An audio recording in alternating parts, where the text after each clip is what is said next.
नमस्कार मित्रांनो, आजचा हा आपला पहिला व्लॉग आहे आणि यामध्ये मी आपलं इंट्रो व्हिडिओ नावाने डेब्यूट केलेला आहे।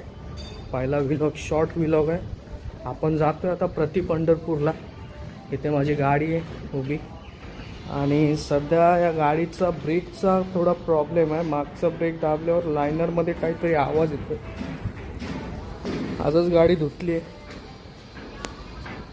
तर मित्रांनो, आता आपण निघतोय प्रति पंढरपूर जे आहे कर्जतला। तर अशा प्रकारे आपल्या व्हिडिओची सुरुवात होते। आता वाजलेत घड्याळात 2:41। आपण पोचू 3:41 पर्यंत। 2:42 झाले तर 3:41 पर्यंत पोचू आपण। सोबत मी बॉटल कॅरी केली आहे हायड्रेशनसाठी। जुनी आहे पण आपण टाकून देता येत नाही, कारण ती जुनी एकदम चांगल्या कंडिशनमध्ये, म्हणून घेतली मी सोबत। चला मग तर मित्रांनो, मी ते आवर्जून थांबलोय तुम्हाला दाखवण्यासाठी की हा जो मार्ग आहे तो दिल्ली ते मुंबई असा रूट आहे आणि डायरेक्ट JNPTला जोडतो। JNPT पासून डायरेक्ट तिथून हा कनेक्ट होतो समृद्धी महामार्गाला। तर आज तुम्हाला दाखवण्यासाठी मी थांबलेलो आहे। चला मग।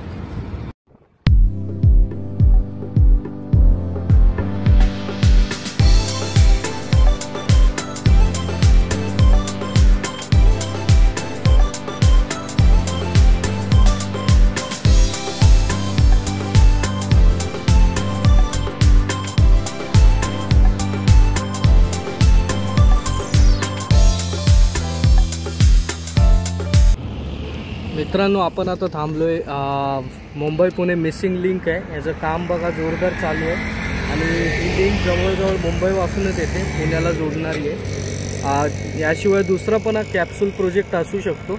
कॅप्सूल प्रोजेक्ट ज्यामध्ये फक्त 6 व्यक्ती बसून 30 मिनिटात पुणे गाठू शकतात।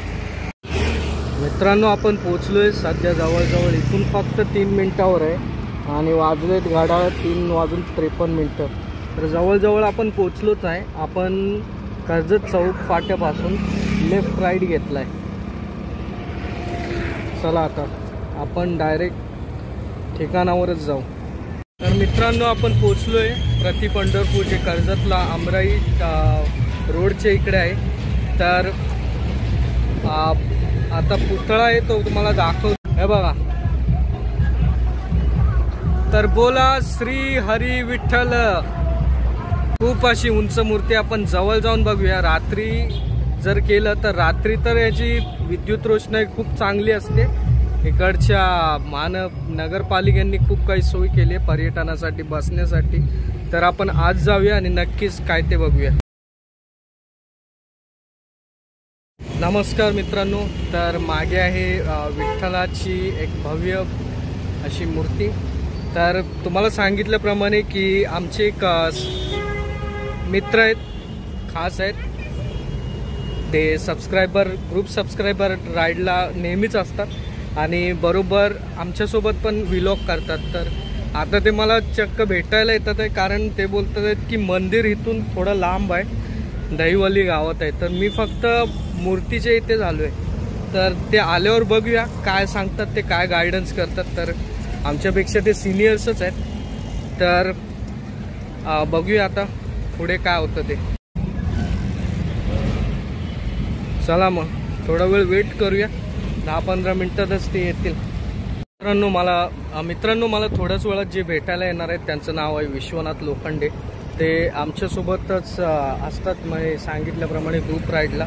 खूप जॉली स्वभावाचे पर्सन आहेत ते। खूप लोकांशी खूप काही एकशे चांगले मित्र आहेत। एक आदर्श मार्गदर्शक पण मी त्यांना बोलू शकतो, कारण खूप काही त्यांनी राईड्स केल्या माझ्या आधी, ग्रुप राईड्स। त्यांच्यासोबत जो पण म्हणजे ग्रुप राईडला जाईल त्याला कधी बोर नाही वाटणार, मी सांगू शकतो। कारण ही सर्व मंडळी आम्ही जी भेटतोय ती नितीन पाष्टे यांच्या ग्रुप बरोबर आहे। तर मी माझा पर्सनल ब्लॉग काढला आहे।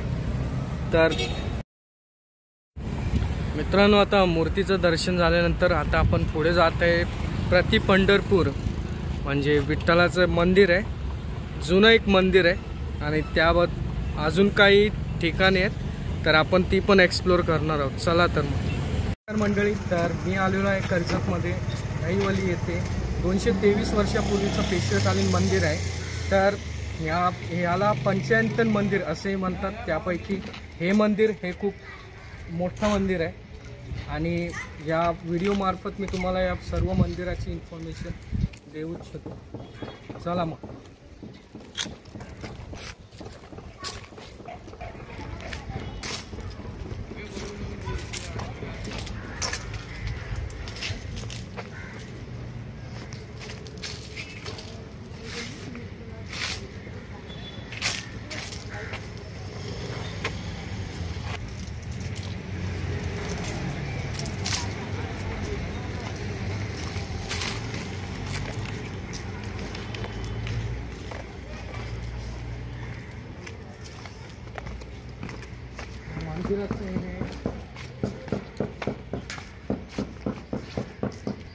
मंदिराची कमान आहे, पेशवेकालीन कमान आहे ही.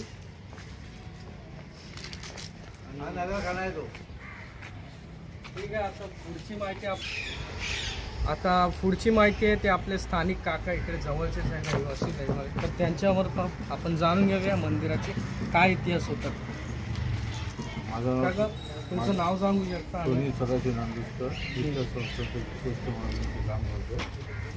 इथे आत्ता मी जिथे बसलो आहे तो नगारखान्याचा खालचा भाग आहे. वरची नगारखाना आहे, हे पेशवेकालीन आहे.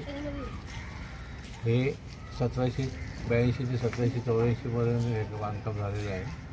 आतमध्ये विठ्ठल मंदिर आहे, राम मंदिर आहे. अच्छा, म्हणजे येथे 5 मंदिरात आहे. हे पंचायतन म्हणून याचा समाज आहे. याच्या विठ्ठल संस्थाच्या अंडर 5 देवळं आहेत आणि 21 देवदेवताचं हे त्याचं संपूर्ण हे विठ्ठल संस्था त्याचं हे सगळं करतं. अच्छा, म्हणजे जे गाव वेशीवर जे देव आहेत देवरी याच्यावरती त्याचं जे 21 देव आहेत त्याचं पण सगळं ते ह्याच्यावरच येतं. इथेच त्याचे सगळं हे होतं दरवर्षी.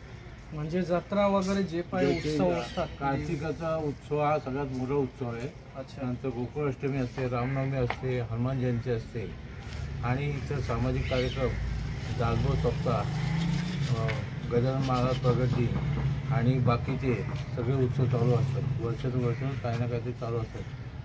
नंतर मेडिकल कॅम्प वगैरे भरवले जातात. आता शालेय विद्यार्थ्यांना मदत वगैरे केली जाते, सगळं केलं जाते.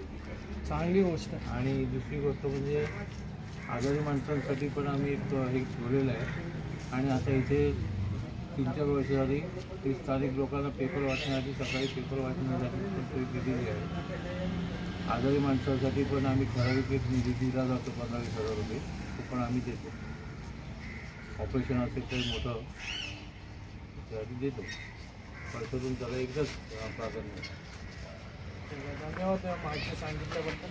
तर आता आपण मंदिरात जाऊन बघूया जे पेशवेकालीन मंदिर असले आतमधलं जे.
दर्शन घेतलं मी रवाना होतोय आता आपल्या परतीच्या वाटेवर. आणि तर मित्रांनो, इथेच माझा ब्लॉग मी एंड करत आहे.